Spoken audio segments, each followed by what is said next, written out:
ఎందుకంటే చాలా ముఖ్యమైన రోజు. అమరావతి గెజెట్గా ఏదైతే పార్లమెంట్లో పాస్ అయిన తర్వాత గెజెట్గా వచ్చిన తర్వాత పెట్టిన మొట్టమొదటి మీటింగ్కి మన అధినాయకులు మనందరికి కూడా దైవ స్వరూపులు చంద్రబాబు నాయుడు గారు రావటం, మరి ఈ రోజున మీ అందరి సమస్యలు తెలుసుకుని పరిష్కరించడం కోసమే కాకుండా రాబోయే రోజుల్లో ఎలా మీ అందరి భవిష్యత్తుని తీర్చిదిద్దబోతా ఉన్నారో అది చెప్పడం కోసం రావడం జరిగింది. ముఖ్యంగా మిత్రులారా, అక్క చెల్లెలారా, మా అన్నదమ్ములారా, కుటుంబ సభ్యులారా, అమరావతి గురించి ఎందుకు ఇవాళ నేను ముందుగా మాట్లాడుతూ ఉన్నానంటే మీ అందరి ఆశీస్సులతో ఇక్కడ శాసనసభ్యులు అయ్యాను. చంద్రబాబు నాయుడు గారి ఆశీస్సులతో ఒక మంచి మంత్రి పదవిగా ఉన్నాను, రెవెన్యూ మంత్రిగా ఉన్నాను. తప్పకుండా వారి చెప్పిన ప్రతి ఒక్క అంశంలో కూడా క్షేత్రస్థాయిలో ఎలాంటి తప్పు జరగకుండా చేసే లక్ష్యంతో మేము మా టీం పనిచేస్తూ ఉన్నాం. కానీ ఈరోజు అమరావతి మనం చాలా మాట్లాడుకోవాల్సిన అవసరం. ప్రపంచంలో ఉన్న ప్రతి ఒక్క తెలుగువాడు కాంక్షించినటువంటి క్యాపిటల్, దేవతలు నివసించినటువంటి క్యాపిటల్. అలాగే ఈ దేశంలో 50 పార్టీలు ఉంటే 50 పార్టీలు మనకి సపోర్ట్ చేస్తే ఒక్క తుగ్లక్ పార్టీ మాత్రం ఇక్కడ ఉన్నటువంటి పార్టీ మనకు సపోర్ట్ చేయలేదు. ఇది సమంజసమా అని అడుగుతా ఉన్నాను. మనం మాట్లాడుకోవాల్సిన అవసరం ఉంది అని చెప్తా ఉన్నాను నేను. మీకు గుర్తుంది, ఎప్పుడైతే అమరావతి రైతులు అరసవెల్లి ప్రయాణం అయ్యారో ఇదే మండలం నుంచి, ఇదే బట్టిపోలు మండలం నుంచి మనకు ఆటంకాలు కలిగించారు. దీని తర్వాత మా రేపల్లలో విపరీతంగా కట్అవుట్లు పెట్టి ఆటంకం కలిగించారు. కానీ మీరందరూ వాళ్ళకి స్వాగతం పలికి, వాళ్ళ కాళ్ళకి పారాన్ని కప్పి, వాళ్ళకి పసుపు నీళ్లు చల్లి, ఎంతో ఘనంగా పూలు చల్లి మీరు స్వాగతం పలికారు. నిజంగా మీ అందరికీ కూడా శిరస్సు ఉంచి నమస్కారం తెలియజేస్తా ఉన్నాను. మీ అందరి కృషి, ఒక నాయకుడు ఒక యాక్షన్ ఈరోజు ఇది సాధనమైంది.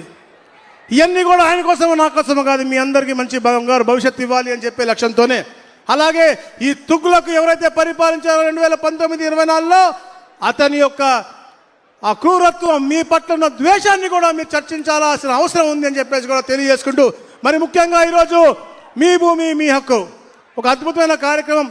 ప్రతి నెల కూడా గౌరవ ముఖ్యమంత్రి గారి క్షేత్రస్థాయిలోకి వచ్చి అక్కడ ఉన్నటువంటి రెవెన్యూ సమస్యలు తెలుసుకుని అధికారులు చేసే పనితీరు కూడా దాన్ని బేరీ చేసుకునే విధంగా ఇచ్చేసినటువంటి మా గౌరవ ముఖ్యమంత్రి వర్గాలకు స్వాగతం పలుకుతూ, అలాగే మిత్రులు, అన్నలు, సోదరులు నక్క ఆనందబాబు గారికి, ఎంపీ గారు గౌరవనీయులు కృష్ణప్రసాద్ గారికి, సహచర మంత్రివర్గ సభ్యులు గొట్టిపాటి రవికుమార్ గారికి, ఇన్ఛార్జ్ మంత్రివర్యులు అన్నలు మా కొలుసు పార్సాద్ గారికి, అలాగే మా నరేంద్ర వర్మ గారికి, మా సిఎస్ గారు గౌరవనీయులు పెద్దలు సాయి ప్రసాద్ గారికి, మా సిసిఎల్ఏ గౌరవనీయుల సోదరి జయలక్ష్మి గారికి, ఇతర పత్రికా సోదరు అందరికీ కూడా పేరు పేరున నా ఉదయపు నమస్కారం మరొకసారి తెలియజేస్తాను. అలాగే ఆలపాటి రాజేంద్ర ప్రసాద్ గారికి కూడా.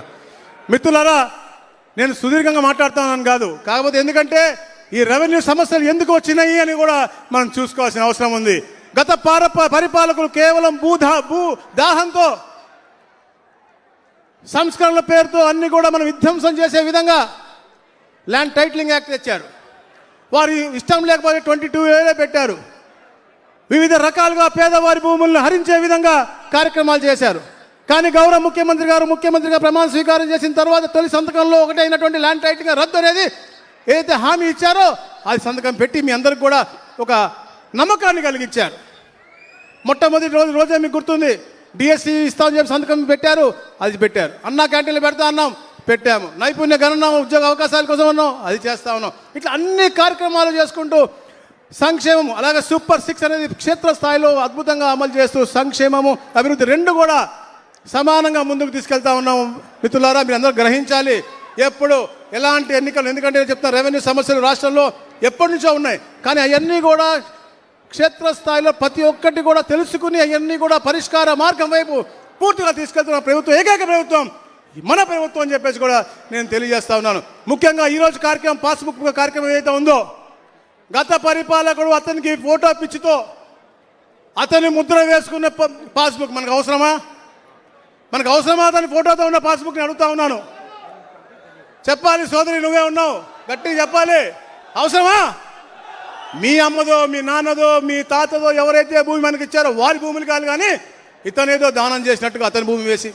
కానీ ఈ రోజున రాజముద్రతో 14 మీకు లక్షణాలు కల్పించేటువంటి కొత్త పాస్బుక్, అది కూడా కొన్ని తప్పులు జరిగితే అవి కూడా మా CCLA గారు CS గారు రెక్టిఫై చేసి ఈకేవైసీ మీతో చేయించుకుని అవి కూడా రెక్టిఫై చేసి మీకు ఇస్తా ఉన్నారు. అంటే ఈ ప్రభుత్వం యొక్క చిత్తశుద్ధి అని తెలియజేస్తా ఉన్నాను. అలాగే రాళ్ళ గురించి కూడా ఎన్ని కూడా గౌరవ ముఖ్యమంత్రిగా తెలియజేస్తారు, కానీ ఆ తుగ్లక్ యొక్క ఆలోచన తీరుని నేను చెప్తా ఉన్నాను. అది ఎప్పుడు మనం చర్చించాలి. మన మనిషికి ఏముంటుంది, మర్చిపోయే తత్వం ఉంటుంది. మర్చిపోకండి, మన ఆత్మాభిమానం కాపాడుకోవాల్సిన అవసరం ఎప్పుడు ఉంటుంది. ఆత్మ గౌరవం కోసం తెలుగుదేశం పార్టీ పుట్టింది. ఆత్మాభిమానం కోసం మనందరం ఎప్పుడు దానికి అండగా ఉండాలి. మన ఆత్మాభిమానం కాపాడుకోవాలంటే ఏ ఎన్నికొచ్చినా ఈ కూటమి ప్రభుత్వాన్ని గెలిపించాలి. చంద్రబాబు నాయుడు గారి దాన్ని ఎప్పుడు బలోపేతం చేయాలి. లోకేష్ గారి ఆలోచన అయితే ఈ దేశంలో పెట్టుబడులు తన్నుకుంటూ వస్తూ ఉన్నాయి అంటే అది వారి యొక్క ఆలోచన. అలాగే గౌరవ డిప్యూటీ సీఎం అంటే పవన్ కళ్యాణ్ గారి యొక్క మంచితనం, వారి యొక్క ఆలోచన. కేంద్రం నుంచి కూడా మోడీ గారి ఆశీస్సులు. ఇట్లా ఇవన్నీ కూడా మీరు బేర్ చేసుకుని ఎప్పుడు ఇక్కడ మా ఆనందనని, మా MP గారిని, అలాగే రాష్ట్రంలో ఎక్కడ ఏ ఎలక్షన్ జరిగినా కూడా ఆ తుగ్లక్ పార్టీని భూస్థాపితం చేయాల్సిన అవసరం ఉందని చెప్పేసి మరీ తెలియజేసుకుంటూ జై అమరావతి. ఈ మీ అరుపు ఢిల్లీలో మనకు సపోర్ట్ చేసిన ప్రతి ఒక్కరికి కూడా థ్యాంక్స్ గా వెళ్ళాలి. జై Amaravati. Thank you India for giving peoples capital Amaravati. Thank you. చాలా ధన్యవాదములు సార్.